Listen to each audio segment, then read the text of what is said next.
Hai, Assalamualaikum warahmatullahi wabarakatuh kepada semua follower Pa and Ma.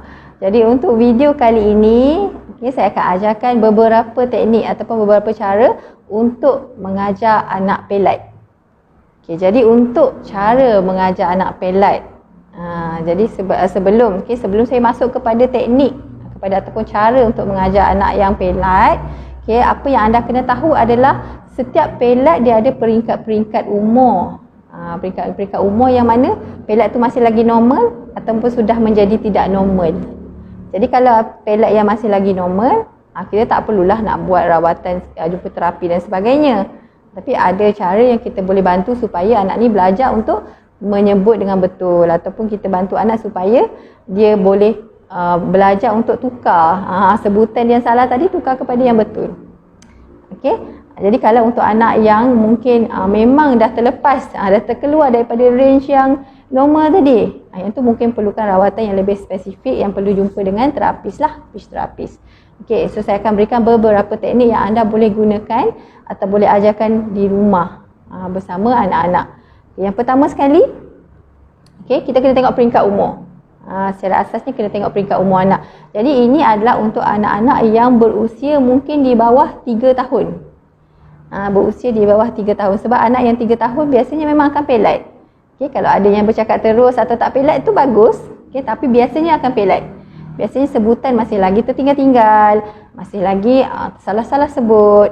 Antara jenis-jenis pelat yang biasa kita nampak pada kanak-kanak adalah yang pertama sekali dia tukar bunyi.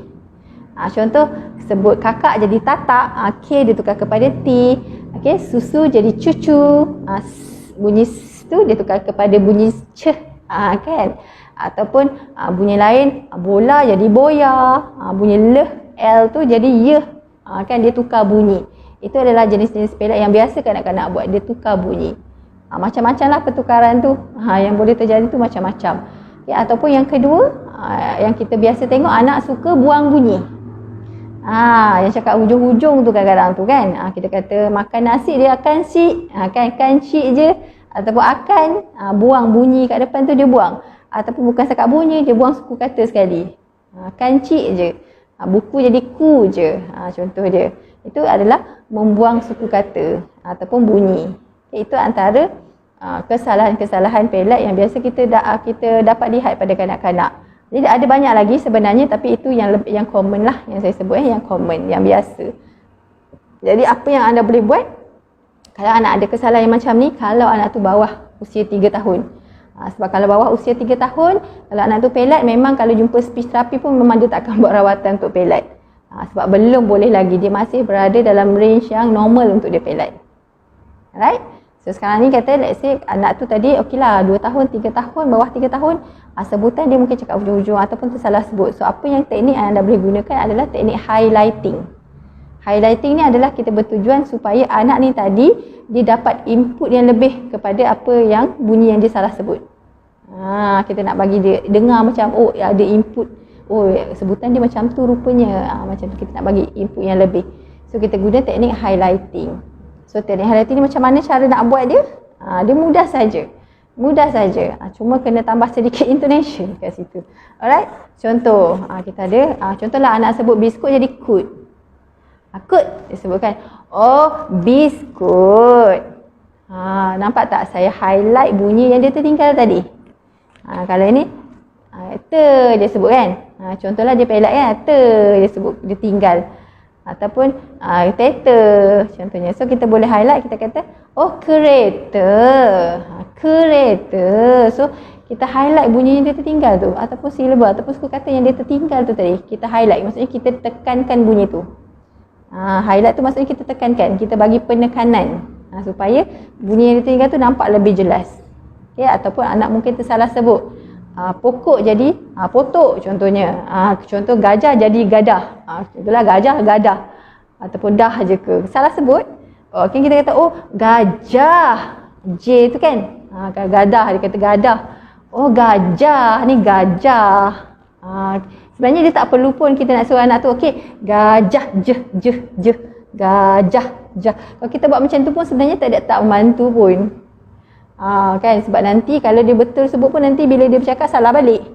Yang tu dia ada teknik lain untuk kita betulkan. Sekejap lagi saya akan bagi tahu. So itu teknik yang pertama, itu teknik highlighting. Yang mana kita yang menekankan bunyi tu supaya anak tadi dia dengar dengan lebih jelas bunyi tu tadi.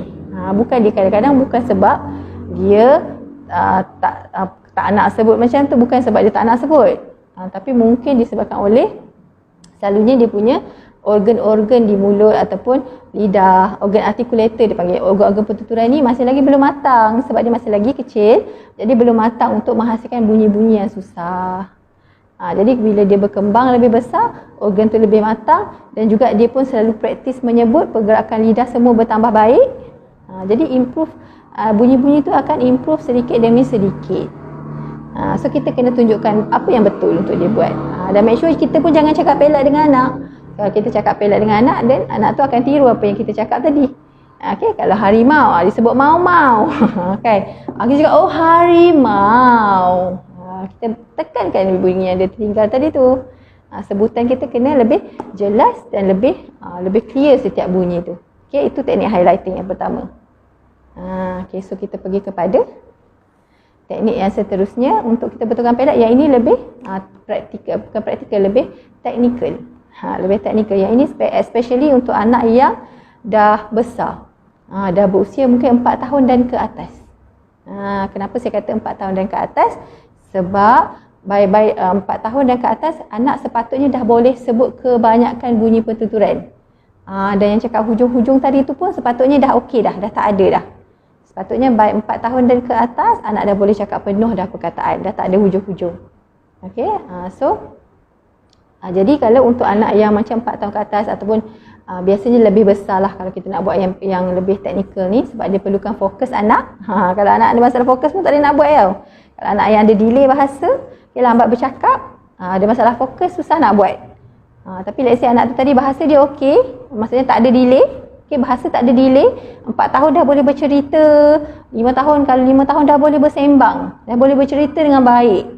Bukan delay. Kalau ada delay, fokus kepada nak betulkan delay bahasa tadi dulu. Tak perlu fokus pada pelat lagi. Tapi kalau anak tak ada delay, tapi dia pelat, tak ada delay, bahasa dia berkembang dengan baik, cuma sebutan dia je salah. Yang ini ada boleh gunakan teknik yang saya nak ajarkan. Okay, syarat-syarat dia tu, ada syarat dia. Jadi kalau untuk yang lebih spesifik ataupun lebih teknikal tadi ni, ada boleh kita kena ajar setiap bunyi tu satu persatu. Contoh dia, kalau anak tak boleh sebut bunyi S. S patutnya baik 4 tahun ataupun 4 tahun lebih dia dah boleh sebut. Tapi let's say kalau anak ni tadi dah 5 tahun ataupun 6 tahun, 7 tahun masih lagi tak boleh sebut S. Bukan S tau, dia boleh sebut S, bunyi tu. Okay, contohlah anak tu dah 6 tahun masih lagi belum ada S. Kalau sebut susu masih lagi cucu contoh dia. Dia tak tukar, dia tak berubah. Daripada dia kecil sampai dia 6-7 tahun pun masih tak berubah. Tu pelat lah, pelat yang perlu dibetulkan. Okay, so kata kita nak ajar bunyi S tadi ni. So pertama sekali kita kena tahu, kita kena ajar dia dalam bunyi. Sebab dia kita kena ingat bila kita nak betulkan pertuturan anak, dia sebenarnya kita nak betulkan habit. Okay, kita nak betulkan habit. So bila berkenaan dengan habit, benda tu kenalah konsisten dan berkali-kali. Kena buat banyak kali. Jadi daripada awal tu kita boleh ajar dulu. Yang pertama sekali kita ajar bunyi individu dulu, iaitu bunyi S tadi tu. Kita ajar bunyi S je. Tak perlu sambung dengan perkataan, tak perlu sambung dengan bunyi dia, tak perlu. Just ajar S. Kena cerita dekat anak lah. Kena bagi tahulah lidah letak kat mana, apa rasa dia, supaya anak ni tadi boleh buat S tadi tu. Setiap bunyi dia ada cara dia. Tapi kalau saya nak bagi setiap bunyi A sampai Z banyak sangat, so, saya bagi satu bunyi contoh. Okay, katalah S. S tadi tu. So apa yang S tu? Lidah kita berada di belakang gigi. Bentuk mulut kita buka sikit. Ada kita boleh cakap dengan anak, okay, duduk depan cermin ke, senang. Okay, lidah kat belakang gigi. Macam ni. Tunjukkan pada anak. Demo kan? Demonstration. And then mulut macam ni, bentuk macam ni. Dan okay, kalau kita buat tu macam bunyi ular tu. Rasa tak angin. Tunjukkan pada anak, demo dulu. Okay. Rasa angin. Okay, suruh anak pula cuba buat. Dia buat mungkin bunyi dia awal-awal mungkin salah macam tapi itu pun dah cukup bagus. Asalkan dekat-dekat menghampiri. Dan lama-lama dia akan makin okey lah. Okay, awal-awal jangan expect dia betul terus. Okay, so dia rasa angin. So buat macam sampai anak tu boleh konsisten tanpa rasa struggle dan susah untuk dia buat macam kalau 10 kali anda suruh dia sebut, at least 8 kali betul. Dia dah tak struggle untuk sebut satu sounds tu. Okay, itu bunyi dalam individu yang pertama. Okay, step yang kedua, okay, barulah kita sambung kepada suku kata. Jadikan dia suku kata, kita sambung dengan bunyi vokal, iaitu A, E, I, O, U. So kita sebutlah sa, si, su, so, se, se. Make sure semua boleh sebut tau. Make sure kena setiap satu. Sebab kalau anak boleh sebut sa, kadang-kadang si ada masalah. Sa boleh, tapi si susah. Sebab bentuk mulut dah berubah. Jadi sebab dia melibatkan pergerakan mulut kan. Jadi sometimes bentuk mulut dah berubah, anak tu dah struggle nak buat. Jadi kita boleh buat sa. So tapi make sure bila anda buat, kalau dengan kanak-kanak, anda boleh bagilah rewards ke. Kalau dia sebut betul dapat satu stiker. So happy lah sikit nak buat. Tak adalah tertekan kan. Kalau dia dapat sebut sa, oh betul dapat satu puzzle boleh pasang, contoh dia. Ataupun okey lepas ni sebut si, okey dia tiru sebut si, betul, okey dapat lagi satu puzzle letak. So semua bunyilah, make sure sa, si, su, so, se tu semua dia dapat sebut dengan betul. Okey, itu dalam suku kata. Make sure semua dalam suku kata dah dapat dulu, barulah beralih kepada sebut perkataan. Okay, sebut dalam perkataan, menyebut bunyi dalam perkataan. So, anda kena carilah. Carilah perkataan-perkataan yang ada bunyi tadi tu. Contoh, depan, tengah, belakang. Contoh depan, contohnya satu. Nombor satu kan. Kat ni ada satu contohnya. Ataupun kalau S tengah, biskut. Kan, S tengah, biskut. Ataupun kalau apa lagi? Ada apa lagi yang tak ada lupa lagi apa kat sini. Ataupun S lain, macam kalau S kat hujung, kipas. So carilah gambar-gambar tu. Cari gambar. Sebab kita nak suruh anak sebut, so kita kena ada bahan untuk kita tunjuk dekat dia. Dan baru dia akan boleh sebut nama-nama objek tu. Sebab tu saya kata kalau anak yang ada masalah bahasa, masih lagi bercakap sikit-sikit, kita tak boleh nak buat. Sebab dia memang kena menyebut, boleh menyebut secara spontan dengan baik. Okay? Dan mendengar arahan dengan baik dan kena fokus pula. Okay? So let's say kita ada macam fish bunyi sh, bukan carilah apa-apa gambar yang ada S tu, satu, sapu, sikat, tu S kat depan. Kalau S kat tengah, pasu, macam tadi biskut, tu S kat tengah. Kalau S kat belakang, apa lagi kipas, lipas. Carilah gambar tu, cari kat internet je, print. So senaraikan dulu. Okey, baru printkan. Carilah a few picture, banyakkan sikit gambar tu, perbagaikan. Dan make sure anak kenal lah benda tu. Kalau anak tak kenal, susah nak sebut. Kalau tak kenal pun kita boleh ajar. Tak ada masalah. Okey, so baru tunjuklah pada gambar kat anak tu. Okey, gambar yang ini. Dia kena sebut. Kalau dia sebut bikut, tersalah sebut pula kan. Bikut. Kena ingat, cakap dia kena ingat bunyi tadi tu, biskut. Dia kena sebut biskut betul. Okey, baru kita kata okey, dia dah dapat dalam perkataan. So make sure dekat depan, tengah dan belakang betul.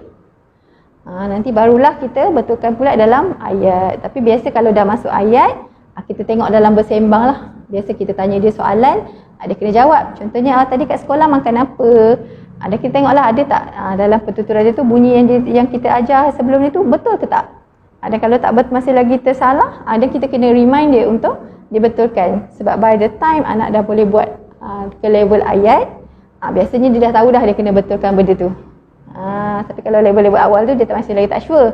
Tapi kalau dah masuk ayat, kita dah boleh cakap, okey, tu macam mana yang betul dia macam mana?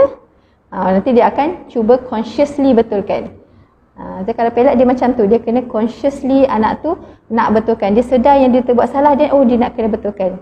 Dia sedar dia salah sebut, dia nak kena betulkan. Dan benda tu kena berulang-ulang sampai dia dah bertukar daripada habit yang salah tadi kepada habit yang betul. So the process tu sama. Maksudnya daripada bunyi kepada suku kata, kepada perkataan dan kepada ayat. Okay. Proses untuk setiap bunyi kalau yang dia tersalah tu, proses tu sama. Cuma cara kita nak ajar bunyi individual untuk setiap bunyi tu berbezalah. Kalau bunyi K, ke, lainlah cara dia. Sebab ke lidah belakang. Tadi lidah dekat belakang gigi kan. Kalau ke bunyi, kalau anak tu pelat K kan. Contoh dia sebut pokok jadi potok. Kan dia tukar bunyi keh kepada teh tadi tu. So kita nak ajar dia sebut keh. So kita kena cerita, oh ni bunyi kat belakang, lidah kat belakang ni angkat. Kita kengang mulut ke, tunjuk dia video ke, supaya dia lebih nampak, oh lidah yang belakang tu rupanya angkat. Macam ni, keh, keh, kan, keh. Ataupun macam nak bagi dia rasa lidah tu gerak, macam kita boleh buat dia nak rasa yang benda tu terjadi di belakang.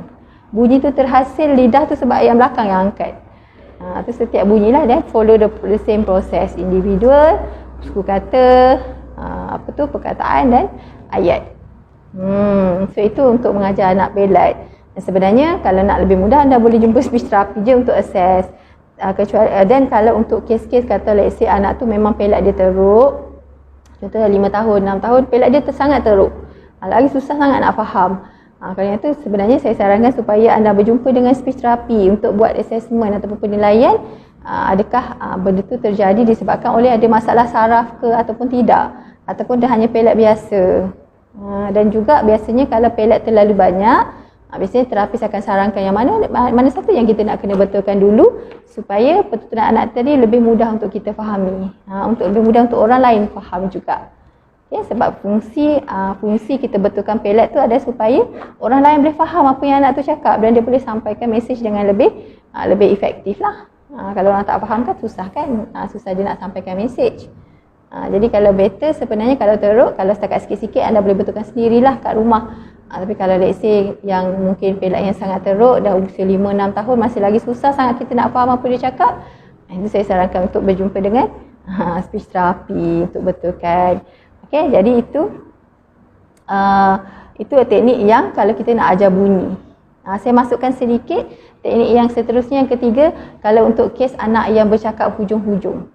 Okay, anak yang bercakap hujung-hujung. So kalau untuk anak yang bercakap hujung-hujung, kita kena bantu dia supaya dia kenal pasti yang perkataan yang lebih daripada satu suku kata. Biasanya nak cakap hujung-hujung kan dia cakap sepatah satu suku kata je. Makan jadi kan, buku jadi ku. So kita nak supaya dia sedar yang benda tu ada dua suku kata. Makan, bukan kan je, buku, dua suku kata. Okay? Jadi kita boleh guna something yang kita panggil sebagai visual cue. Contoh kalau macam contoh saya ada kat sini, contohlah kita ada dua, kita boleh gunalah, kita boleh guna objek, kita kalau nak pakai stiker ke apa, sebab untuk menunjukkan yang dia kena sebut dua. Contoh saya gunalah ada dua benda kat depan saya ni. Okay, atas meja kat sini. So kita kata kita letak gambar, ni dua suku kata lah, biskut dua suku kata, biskut, kan. Contoh kita letaklah gambar kat sini. Nampak tak? Okay. So setiap kali ini visual cue setiap kali kita nak sebut biskut tu, kita kena gerakkan tangan. Biskut. Macam tu. Ataupun kalau gambar lain, contoh macam ni. Kan, kucing. Letaklah kucing. So visual cue, tactile cue, supaya anak tu dia boleh ingat benda tu ada dua rupanya. Dia macam tu. So inilah gambar ke objek pun boleh guna. Ikan. Dua suku kata dulu, jangan pergi kereta 3 suku kata susah. So pergi kepada dua dulu, semua yang dua.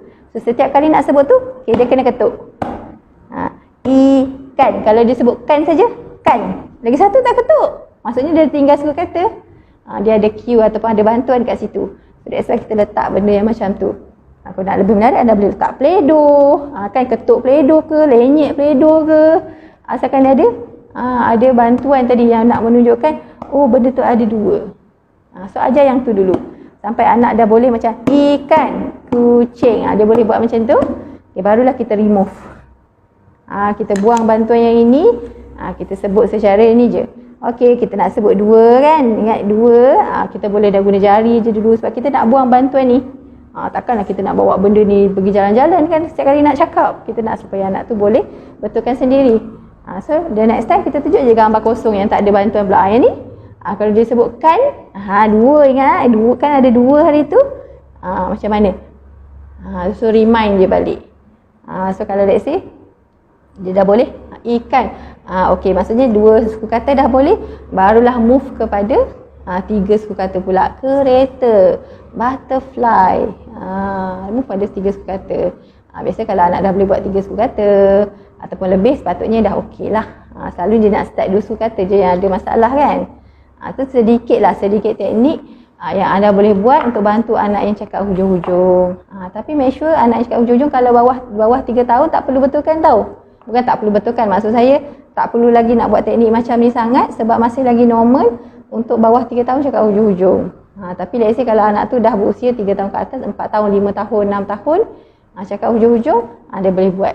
Boleh betulkan secara spesifik macam ni. Tapi kalau awal-awal tadi tu just pakai teknik highlighting pun dah mencukupi. Itu saja untuk video betulkan pelat anak. Okay, saya harap semoga Pak and Mak semua mendapat manfaat daripada video ni dan perkongsian daripada saya. Itu saja. Sekian, terima kasih.